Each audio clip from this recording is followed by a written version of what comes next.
Welcome to SnapComms, your internal communications solution. Each time you create a message, you can set some special options, usually on the Advanced tab. Or you can set these same options as default settings for all of your future messages at once.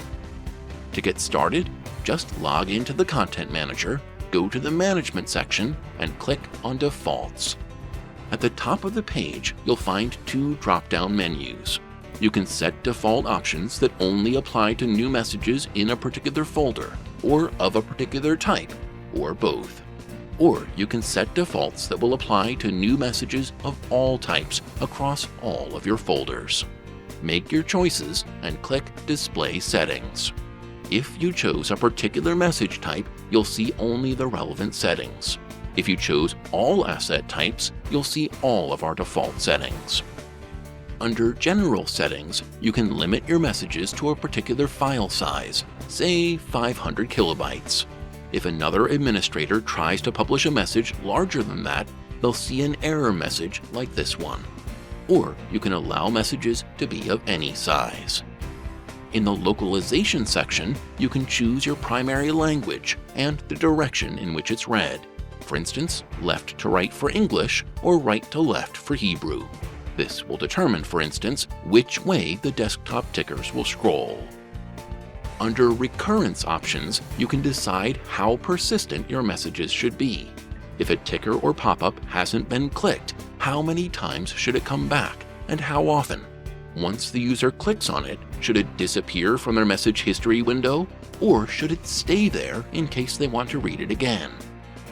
The pop-up options control the behavior of desktop alerts, surveys, and so forth. Should the user see a pop-up and click to read your message? Should your message simply appear directly on their screen? Or would you prefer to send your message straight to their message history window without anything appearing on screen? If you would like to show a pop-up, how long should it remain on the user's screen before it closes? If the user clicks on your pop-up or ticker to read your main message, how should that message be positioned on their screen? You can choose a horizontal and vertical position, from top left to bottom right.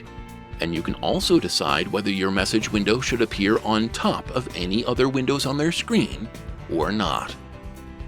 When you publish a scrolling ticker, should it simply display your headlines? Should the user be able to click on a headline to access a web page or other link? Or when the user clicks, should they see a custom message window? Once the ticker reaches the end of your headline, should it start over immediately without any extra blank space? Or should the headline finish scrolling all the way across the screen before it starts again? When it's done scrolling, should the ticker shrink to a stub and remain on screen? Or should it close entirely? How many times should your headline scroll before the ticker collapses or closes? And how fast should it scroll? The User Response Options section refers to assets like quizzes and surveys. Here, users click on a pop-up to read your questions, and then answer the questions and click Submit. Can each user answer these questions only once, or can they submit another response later? Once they've answered your questions, should your message disappear from their message history window? Or can they come back later and review their answers? Should the pop-up keep returning until they answer your questions, or only until they read them? When they click Submit, should they see their answers, or just a thank you message? And when you review the results of your survey, should the answers be kept anonymous, or would you like to know who said what? You can also set default options for screensavers. If you publish several screensavers to the same user, how long should SnapComms display each one before moving on to the next? We recommend 15 to 45 seconds. And should your screensaver end when the user touches their mouse or keyboard, or should it continue until they click Escape?